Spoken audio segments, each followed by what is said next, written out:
All right, so Dr. Mahoney and myself are 6 feet apart, so we are going to go ahead and remove our mask.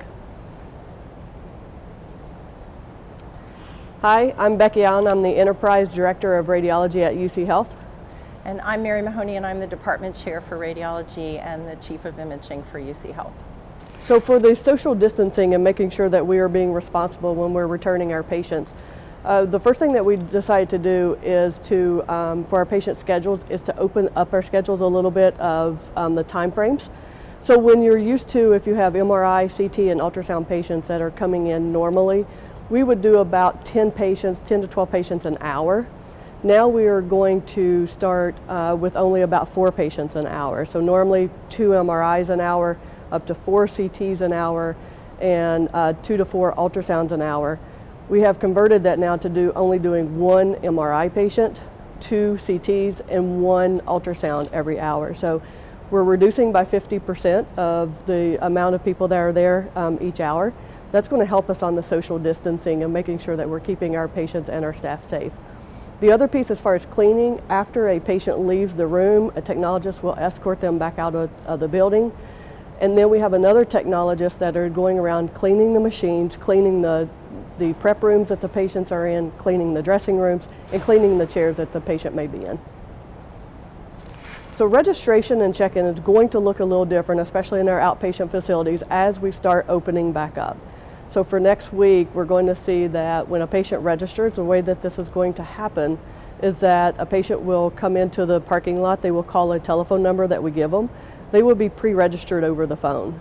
And so this is critical of making sure that we're reducing the amount of time that our patients are actually in our facilities. Once they get pre-registered, when they come into one of the facilities, they will go through a temperature check as well as a screening questionnaire for COVID-related symptoms. Once they pass this, a technologist then will escort them directly into one of our prep areas, or in the case of MRI, they will take them directly into the dressing room to be changed, into the exam room, and then right back out the door after the exam. So the first thing that next week that we are going to start opening will be our outpatient facilities, and we will open up CT, MR, and ultrasound first.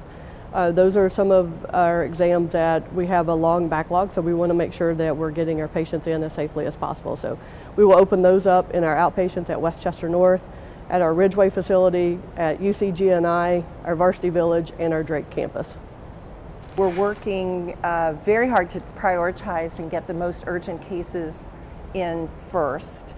As you heard from Becky, it's just completely changed our template, so what even is on the schedule has to be rearranged, and we're putting a great amount of thought into it so that we don't have people coming in and in the area all at the same time. We're expending an enormous amount of energy on trying to get the social distancing and keeping patients safe.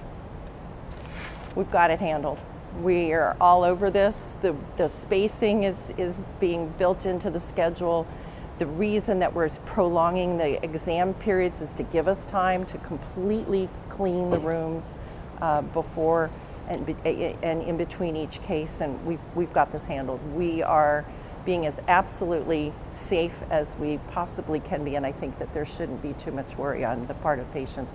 I'm concerned that they would delay their health care, their imaging, out of a fear that I think is ungrounded because of the steps that we're taking. I'll let Becky add more to that, but yeah, I think it's okay. Yeah, and we recognize there's fears, but we also want to let them know that their safety and well-being, as well as their staff well-being, is our #1 priority.